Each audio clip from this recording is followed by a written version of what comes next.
Hey everyone, welcome back to Gilded Reviews. Today I wanted to take a look at Dawn of Man, the new survival-influenced city builder from Madruga Works. This video is going to be a little different. Instead of reviewing Dawn of Man straight out, I wanted to create an overview, going over the mechanics, how they work together, and just what the player will be focusing on while playing this game. At the end of the video, I will give my thoughts and opinions, giving you an idea of what I think of this title. So if you would like to jump ahead, I will leave a timestamp down below. Anyhow, let's go ahead and get this thing started. The goal in Dawn of Man is to progress through the Paleolithic era through the Iron Age. Advancing through the ages is done by using a skill tree. You gain points by completing tasks and milestones throughout the game. While playing, your main concerns are going to be managing your villagers, setting production limits, and placing buildings. Basically, you will help them grow by being the brains of the operation. To that end, this title offers multiple ways to direct your villagers, with the main being a fairly intuitive flag system. Need to mine ore, fish, hunt, pick up sticks, simply put one of these down and the villagers will take care of the rest. Another way to select villagers is through the available menus found using your F keys. You can also directly select them and right-click on a task to send them that way. Progress comes with its own challenges. These are typically food shortages, random blizzards, and animal attacks that evolve into bandit raids later on. All of these have the proper audio and visual notifications, and the game does what it can to let you know something's happening. As a little side note, I want to bring up that this game does offer multiple maps that vary in difficulty, along with different challenges to play through, which can really extend the life of the game.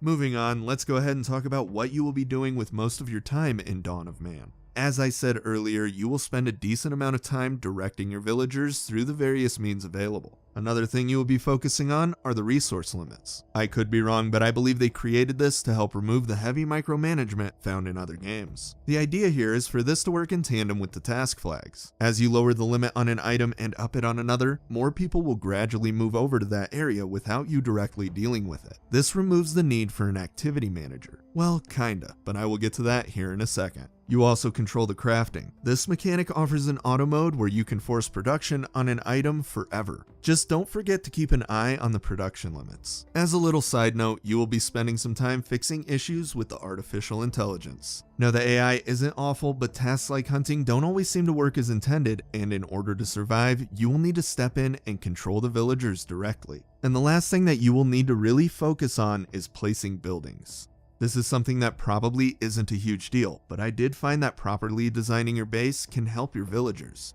For instance, I found it helpful to place my houses, or at least one, closer to my gates. That way people freezing to death could get to safety easier. Now with that all out of the way, let's go ahead and talk about what I think. Overall, I have had a pretty good time in Dawn of Man. This game has a lot to offer people, and it has garnered a solid fan base already. Unfortunately, it does feel like something's missing. I am going to get a little nitpicky here, but nothing I am going to say has brought me to completely turning away from this game.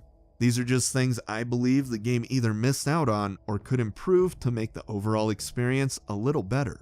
The main technical issue I had was with the AI. Pathing seems to have a problem, and hunting with the flag system seems to rarely work as intended. Don't get me wrong, the majority of the time the AI is just fine, but it could use some work in a few areas. Earlier I brought up that a couple of the mechanics in the game try to remove the need for an activity manager. This is true and not true at the same time. The game is enjoyable without assigning specific tasks to individuals. However, I love being able to micromanage things like that, and I believe it would alleviate much of the frustration I have with this title. Fortunately, there are already mods available, and the first one I found was an activity manager. After playing the game with this, I realized that I missed it and wish it was already available in the game.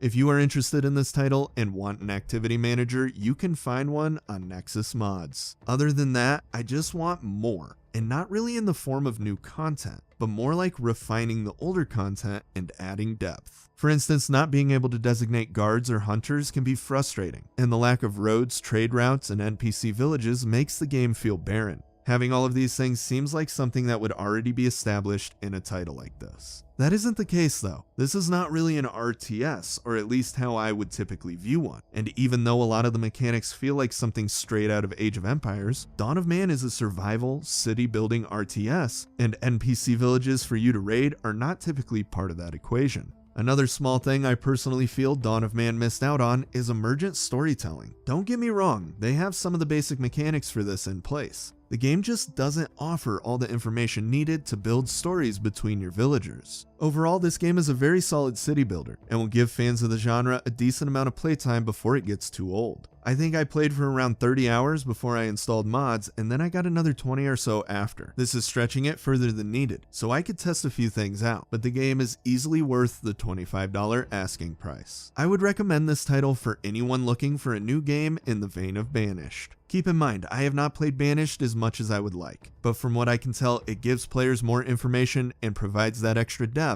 I am typically looking for in a title like this. Other players that would be interested in Dawn of Man are people who are looking for something a little more relaxing than a typical RTS, but provides more challenge than an average city builder. It fits nicely in between these two genres, adding some survival in for more drama. It is a great combination if you haven't played a game like this yet, and Dawn of Man does a good job representing this fairly new genre.